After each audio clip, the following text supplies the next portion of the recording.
Welcome back. It's the Big Blue Banter, New York Giants football podcast. I'm Dan Schneider, joined as always my co-host Nick Filato. The season's on the way. I'm super excited for week one. But before we get there, we want to talk sleepers today. So let me tell you what constitutes a Giant sleeper for the 2023 season. A Giant sleeper is someone who has not been discussed that much during training camp in the preseason. A Giant sleeper is somebody who maybe lost a little bit of buzz in the preseason or didn't get enough buzz in the preseason and training camp. But we feel like this player will outproduce the expectation. That's all a sleeper has to be. He has to be somebody who's not discussed that often or as often as the big guys. So you won't see Kayvon Thibodeau. You won't see Azeez Ojulari. You'll see those guys on the breakout pod, Daniel Jones breakout pod. But also we feel like they can outproduce what the expectation is for them. So Nick, I'll let you get started. Give me your first sleeper for the 2023 season. First sleeper for the 2023 season for me is going to be Dane Belton. Now, you and I have discussed Dane Belton quite a bit on the podcast. He's a sleeper because we know Jason Pinnock, who we had on the breakout show. We know he's going to be the starter, whatever that means. He's going to more than likely play the second most snaps behind Xavier McKinney. But we know Wink Martindale loves to use a ton of safeties, loves to use 7 defensive backs at a time. And I don't know if he's going to use that as much, which was 10% last year with Bobby Okereke now on the roster, but we're going to see safeties play. Dane Belton is going to be out there, and we're going to have a bold prediction podcast, right? So maybe I'll save some of the thoughts that are in my head. He's a freaking pick magnet, man. And I feel like the Giants know how to use him in the short to intermediate zones, and especially with match type of coverages. I think he's very sticky. I think he's very deceptive with how he moves in certain directions to give the quarterback the impression that he's vacating a zone before going right back into that zone to intercept the pass that was going to a route that was coming behind him. He's very aware. He's very smart in those short to intermediate parts of the field. So I think Dane Belton is a name, especially now that he has a year under his belt. If we go back to last season, he missed the first game of the season with a clavicle injury. And according to him on a podcast about 2 or 3 months ago, he said that he re-injured the clavicle after the bye week. So his snaps got dialed back. We thought maybe those snaps got dialed back because of the Dameon Pierce 44-yard rush that he absolutely blew. But it wasn't that. It was an injury that we were unaware of. Dane Belton is primed for a mini breakout type of season as a reserve player, but a player who operates in the sub packages. So that's why we have him constituted as a sleeper. And as always, sub packages for the Giants, especially with Wink Martindale, and this goes basically across the NFL, but even more so with Wink Martindale, are essentially base packages at this point. Yeah. The NFL is running more sub than base. So essentially, it's not, it gives him that opportunity that you just discussed. He's on my sleeper list as well, Nick. Anyone who's listened to me this offseason knows how high I am and his chances of being a sleeper. I went on Talking Giants a couple months ago, named him as my favorite sleeper at the time. He may not be my favorite sleeper anymore, Nick, just because of where Jason Pinnock's kind of risen to.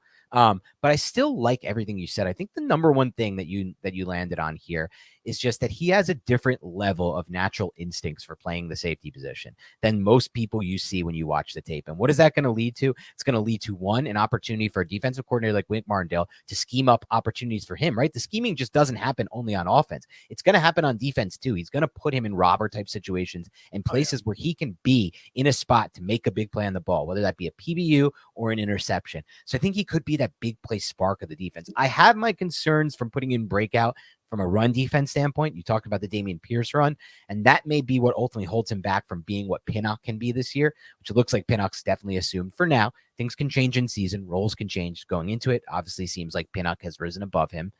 But I still think his ability and his natural instincts and pass coverage make him a really intriguing piece that maybe the Giants don't really have outside of Xavier McKinney in that secondary, including guys like Deonte Banks and Trey Hawkins as well. So for that reason alone, I definitely qualify him as a sleeper this year.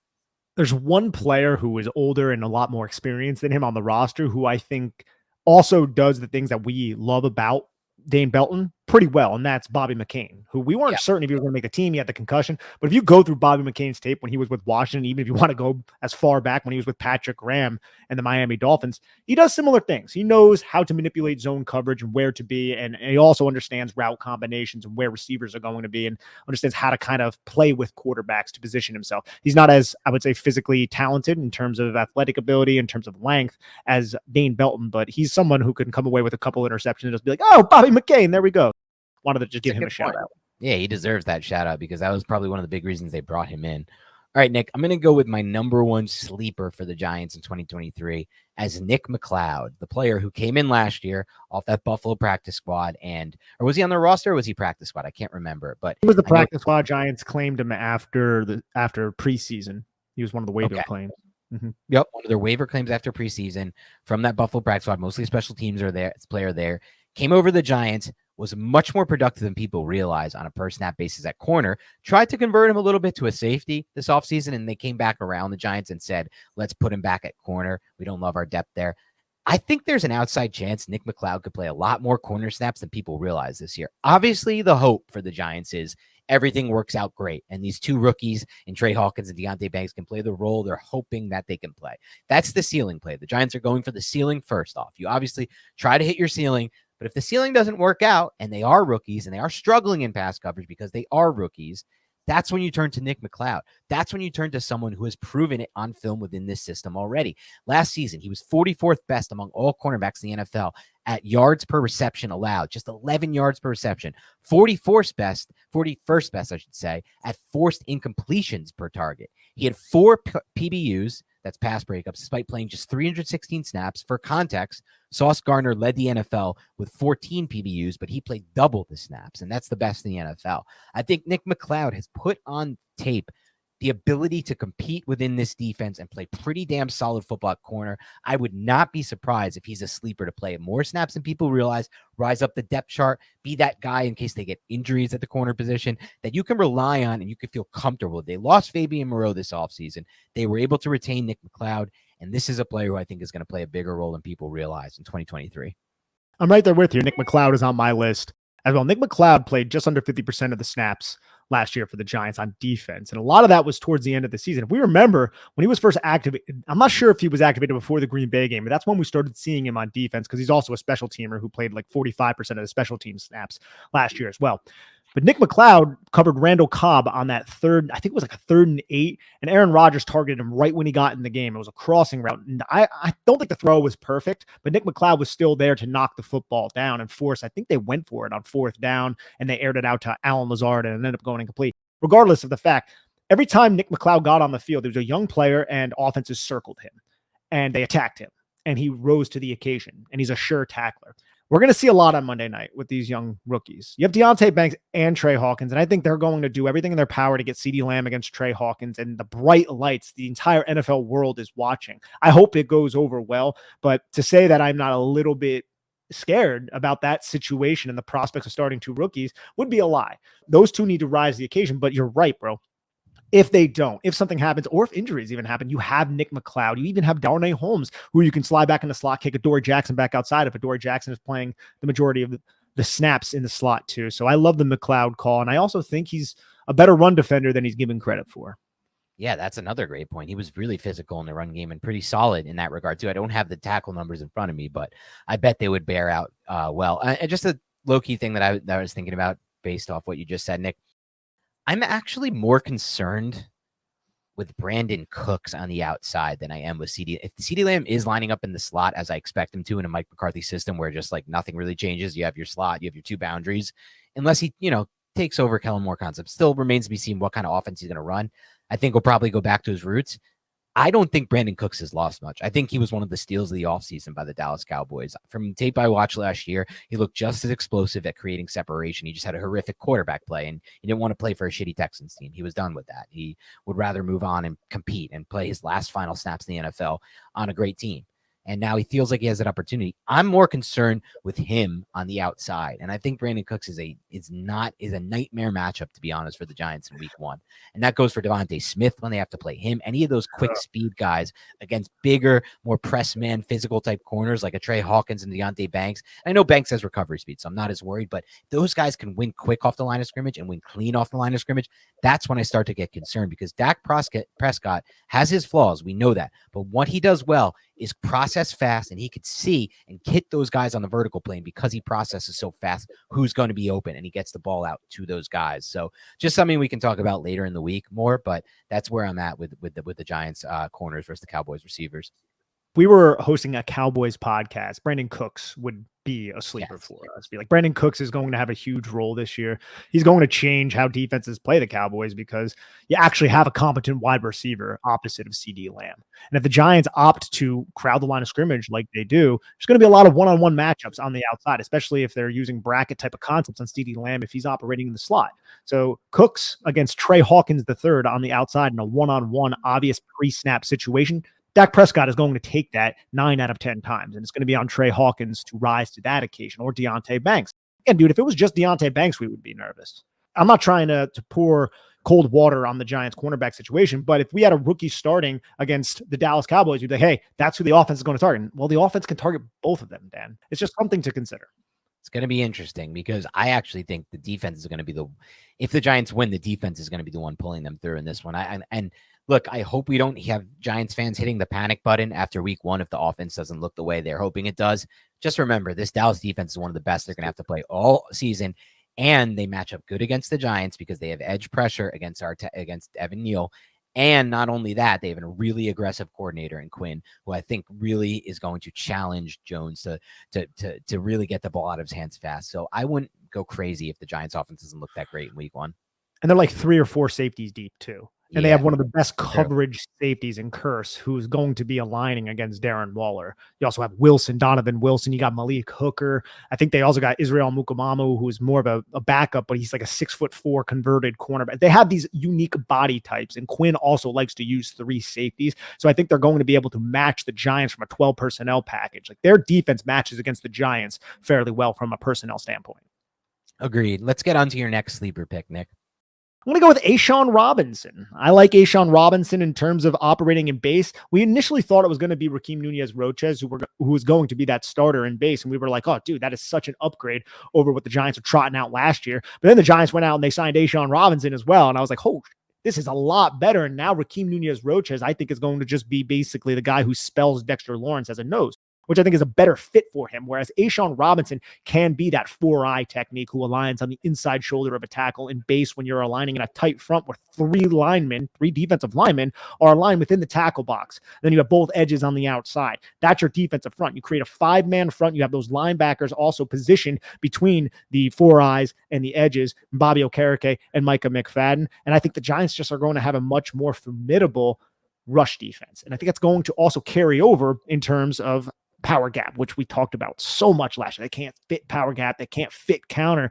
Now you got Bobby Okereke and Micah McFaddin, who I think is going to do much better with a competent linebacker next to him. And the down block on those power gap concepts that are running to the outside, you're not down blocking Henry Mondu. You're not down blocking Ryder Anderson or Justin Ellis. You're down blocking Ashan Robinson if you're running to that side. And he is a very, very capable defensive lineman in the NFL. So I think he's not going to pop out in terms of statistics, but he's going to play a very valuable role here with the Giants.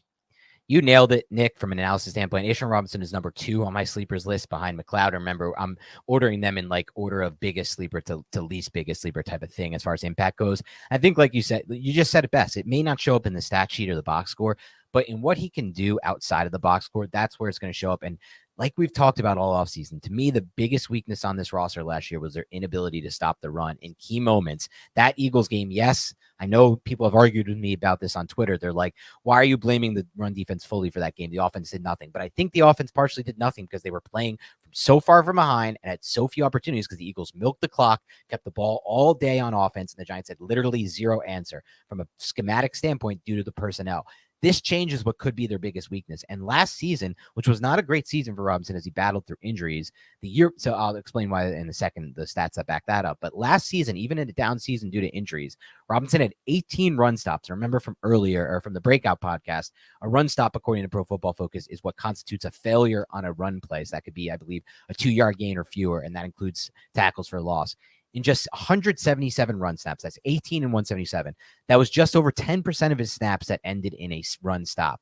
That was right along the lines of Dexter Lawrence, who had a great season, as we obviously know. He had 38 run stops and 351 run defense snaps, also just above 10%. So he was still really impactful even in a down season as a run stopper. The year before, he was a top 20 player according to Pro Football Focus among all interior defensive linemen overall. That takes into effect his 14 pressures as a pass rusher, which aren't amazing, but he also only had 216 snaps or 217 snaps as a pass rusher in 2021. So I think there's a little bit more juice as a pass rusher, but more importantly, he's going to give the Giants that stronger front and that ability to take the run game out of it, right? Make this make this opposing offense be a little bit more one-sided, a little bit more, we know what you're going to do. We don't have to guess run or pass because we're forcing you to pass the ball based on our personnel that we don't even have to commit that many resources to the run because we have these three guys on the line of scrimmage in Ashan Robinson, Dexter Lawrence, and Leonard Williams. So I love him to be a sleeper impact player for the Giants.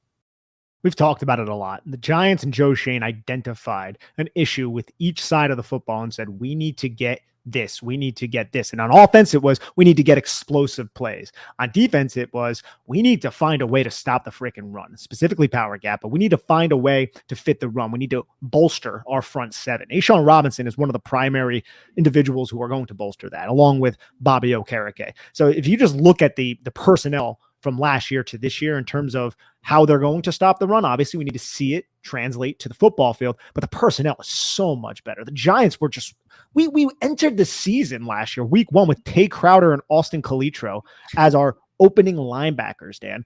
And what did Todd Downing do, the former offensive coordinator of the Titans? He said, you guys are worried about Derrick Henry? Cool. I'm going to use my other running back, Dontrell Hilliard, and he's going to have 2 touchdowns receiving and also a huge play that went for like 30 yards. Yeah. He identified and isolated the issue with the Giants, the linebackers, and he attacked. And that was a story all throughout the season. That's why the Bobby Okereke signing was so important, but also just getting competent defensive linemen who can spell Dexter Lawrence, who can spell Leonard Williams. If one of them gets injured, you still aren't going to be absolutely dead in the water in terms of your personnel. That was a priority. And Joe Schoen did, I would say, a just grand slam job at fixing the roster.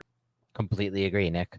All right, so we've had McLeod, we've had Ashan Robinson, we've had Dane Belton. My next sleeper pick, Nick, is going to be Isaiah Hodgins. Isaiah Hodgins, you know, we talked a lot about and we hyped him up this offseason back in March, back in February, back in April. I feel like that buzz has completely kind of dissipated as the season's gone on. Obviously, it makes sense. We have Jalen Hyatt now in here who's creating a lot of buzz.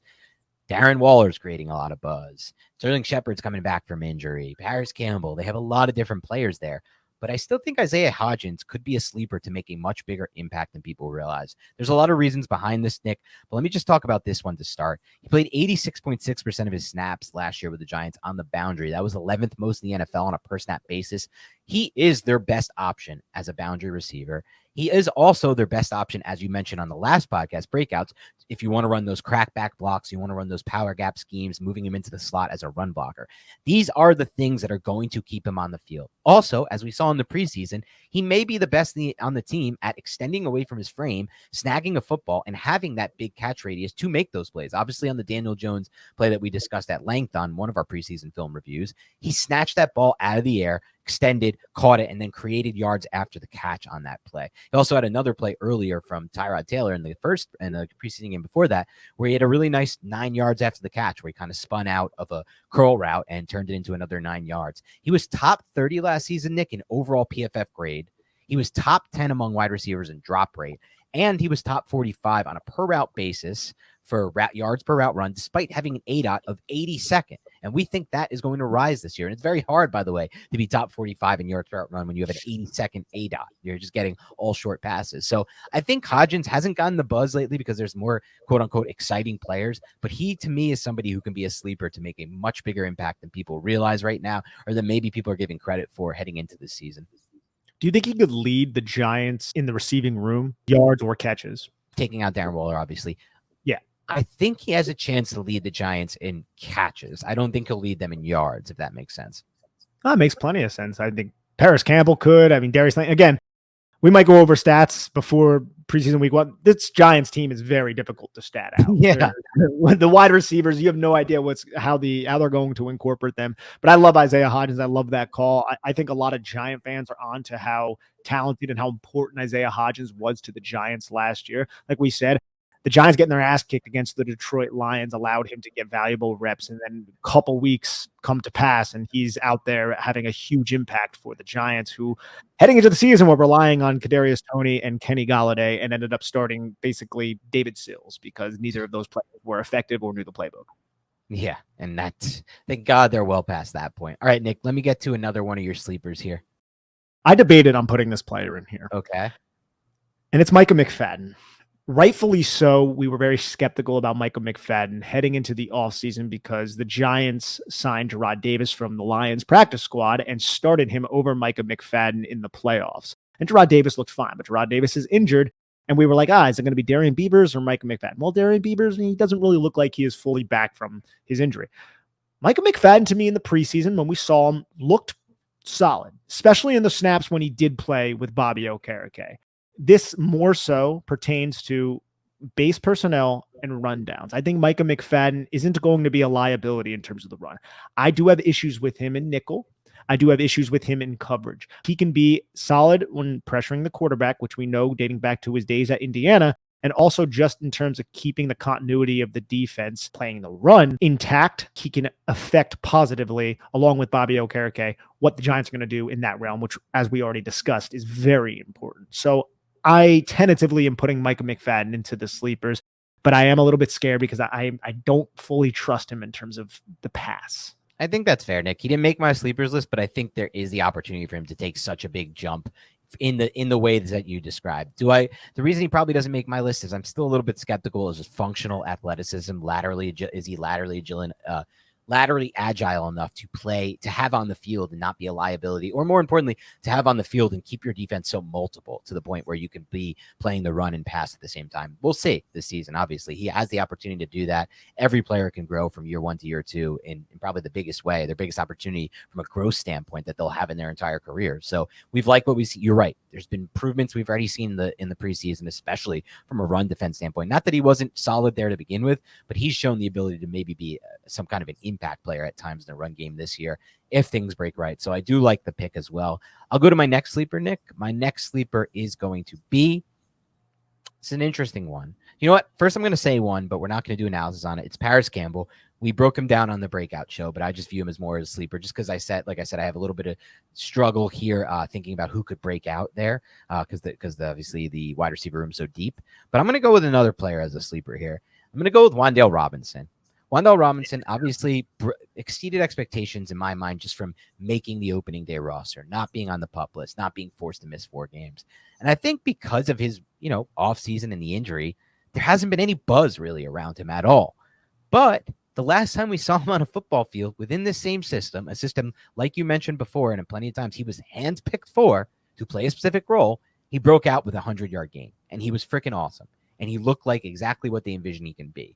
So now we fast forward a year later, and I don't think there's any reason to think that outside the injury, obviously we have to see if he's fully recovered, all those things. But I don't think there's any reason to believe that he can't be an impact player for the Giants at times this year, especially if they're going to bring him along slowly, not put a lot on his plate, kind of use him in spots like they'll probably use Sterling Shepard, in and out, certain packages, don't put too much force on his body. I think he can make big plays in those big moments. So I'm going to put Wan'Dale Robinson on this list too. I love that. My last guy that I'm going to go over, and also just in terms of Wan'Dale Robinson, man, this, like you said, somebody that the Giants handpicked, but we didn't even expect him to really be active for week 1. We thought he was probably going to start the season on PUP in the Giants, and maybe, I wouldn't say that, but I was going to say maybe if Cole Beasley was fully healthy, something different might have happened. It seems like Wan'Dale Robinson is going to be ready to play week 1, but he's off the PUP and he's on the active roster. Not something we necessarily fully expected. So now that he is here, I'm right there with you. I want to go over somebody that he might not play it down, but I want to talk about him. And that's Marcus McFaddin, because we know the Giants' interior offensive line had its issues last year. The only position that I am certain is, and we haven't even seen him play in a regular season game, is JMS. This is John Michael Schmitz. I'm fine. Obviously, with him as center, I'm fine. We're going to take our lumps, whatever. But the left guard and the right guard spot had their issues. I don't think Mark Lewinsky is going to get benched. In the left guard spot, you have a battle between Azudu and Ben Bredesen, both guys who are a little bit uninspiring. I don't think Marcus McFaddin has proven anything to us to say that he is a better option than either Ben Bredesen or Josh Azudu. But when you're that big, when you have that type of size, 6'7", 335 pounds. And honestly, he moves pretty well for a guy of that size. If injuries happen along the Giants offensive line, I think you could put McKain in there, and we're not going to have Wes Martin type of play. We're not going to look like the 2021 Giants. So I wanted to at least say his name and think and just kind of point out that he is a developmental piece that if we do see him, I think he is more exciting than a lot of developmental pieces. I like that call, Nick, because we could be in a spot this season where he might need to be called on. We don't know, obviously, how that's going to shake out, but we know what we know is last year the Giants had an injury to one of their two starting tackles. It was Evan Neal. We pray this doesn't happen to Andrew Thomas, knock on wood. It would be devastating. We also pray it doesn't happen to Evan Neal because that would be not equally, but in some ways just as devastating. If it does happen, last year they turned to Tyree Phillips. That's not going to be the case this year. He was solid, more than fine in those starts. Who are they going to turn to in this spot? Is it Matt Perry? Like, could it be McKain? If they feel like by that point, if that point comes, let's say it's midseason or late in the season, he's up to speed enough in his development to play that role. I'm not so sure the answer to that is no. I think it's possible that he could be that guy that they envision as the potential to be out there. Or, like you mentioned, is there an opportunity if we have some struggles on the interior offensive line, which God knows we had last year, really at all three spots in my mind at times, could he potentially play a role at one of those guard spots? I don't know, but I am intrigued by it, Nick, and I do like that pick because, like you said, he is a different mold than most players on this team from a size, length, and in a lot of ways functional, especially given the size, athleticism standpoint. This dude had an 86th percentile broad jump at offensive tackle at that size. Like, he's a good athlete for someone of his size. I'm dubious for him at tackle, but we know the Giants have trained him there. And we also know he's like 94th percent. He has like over 35-inch arms with like a 98th percentile wingspan, a very long type of player. And there have been players of similar builds who have successfully played tackle. Obviously, they're different players with different skill sets, but Orlando Brown is a similar size. So is Trent Brown as well when he was with the Patriots and the Raiders. So it's not unfathomable. It's not ideal, but it could be a better option than Matt Pear. We're just not really sure. And we have no film to really base that off of because we haven't seen McKain out there at any kind of consistent rate. Yeah. And who knows, but I like that call by you. All right. I got two more. We'll run them through. First, I'm going to go with one that some might not consider a sleeper, but it's going to be John Michael Schmitz. And why is he considered a sleeper for my list? It's because I think the impact he can make this season could be a lot greater than we're expecting, or maybe as a rookie, or than we got last season from Feliciano and from Gates at that position. And what I mean by that is I think he could help those interior guards, those two guards, along in a lot of spots, just playing next to them that they weren't really, that maybe wasn't the case last season. And if it does make the impact, and one of the reasons I think this, Nick, is just going back to his pre-draft profile. You listen to what Bobby Johnson talked about, and it was simply put, this is one of the smartest centers I've ever met with. And that IQ, that football IQ, could be the differentiating factor in a sack here, a sack there, where the communication was off between the guards and the center, and now it's on, and now they have the protection set up for Daniel Jones. And I've always believed, Nick, for almost all quarterbacks in the NFL, even not just the pocket passers, you're better off if you're getting exterior pressure than if you're getting interior pressure. The interior pocket integrity to me is the number one thing you need as a quarterback because you can always step up through the exterior pressure. But if that pressure, like the Dexter Lawrence, for example, is right coming in your face, you now have to move laterally. And most of the time, the timing of the play is now completely off because you're moving laterally, you're scrambling to your right, or you're rolling to your off shoulder on the left. Everything's screwed up. But if you can just organically step through the pressure and the pocket is still clean in front of you, you have a chance to actually keep the play on time. So I just think having that integrity of the interior pocket, which I think John Michael Schmitz could bring, could make all the difference in fixing some of those interior woes they had in pass pro last year. Having that integrity. The integrity, yeah. I don't know if you watch South. There you go. I like it.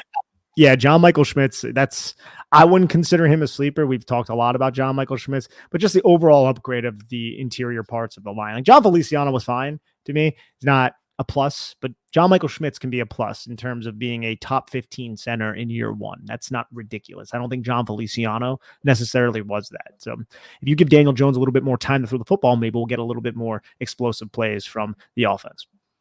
One final sleeper here, Nick, from me. Again, mostly a projection, kind of like the deep sleeper, like you had Micah McFaddin. This will be my deep sleeper pick. It's Boogie Basham, the player they just traded for from the Bills. I look at Boogie Basham's profile and I see someone who has untapped potential from an athleticism standpoint, untapped potential from a schematic standpoint. The Bills scheme, despite that Joe Shane came from Buffalo and worked with Brandon Beane, they're running completely different schemes on the defense side of the ball here with the Giants and Wink Martindale, and what he ran over there with the Bills and Leslie Frazier, I believe, is who's been his coordinator over there. And to me, I just see him as a very good, the range of outcomes. I think there's a very good chance that he is just essentially a better version of Jihad Ward. Jihad Ward was incredibly unproductive on a per snap basis from a pass rushing standpoint last year. It was like having the worst possible outcome when he was on the field from a pass rushing standpoint. Boogie Basham is not going to completely change, and that's fine to say. Like, he obviously offered a lot more to the Giants than just his pass rushing ability. Jihad Ward was a glue on the run in the run defense. He set a hard edge. He was physical, and he was kind of that enforcer, like in a hockey type of thing, from a run defense standpoint, from a physicality standpoint. And that plays a role, right? Like, he helped the defense get that edge and get that mentality. It was Sandy McCarthy out there. Yeah, exactly, like the Rangers. Is that a Rangers reference? Because I don't follow hockey. Yeah, from the 90s, yes. Okay. Early 2000s. I just knew you're a Rangers fan, so it's just a great, easy, educated guess for me. But I think Boogie Basham could play that role, but also add athleticism to it and be the guy who Wink Martindale can look at and be like, you know what? If everything breaks the way it can break on this play, and it's Boogie Basham who gets the best one-on-one matchup and we're rushing the passer here, or it's a play action play and we guess run, but it's a pass, he could actually maybe get the sack. He could actually maybe get the pressure and the quarterback hit, and that could change a whole game. That could change a whole series. Things of that nature. So I am definitely in on him being a sleeper impact player for the Giants this year. Competitive toughness through the roof, and I loved Timon Fox. UDFA. I liked his tape coming out of UNC. O'Shane Jimenez is fine.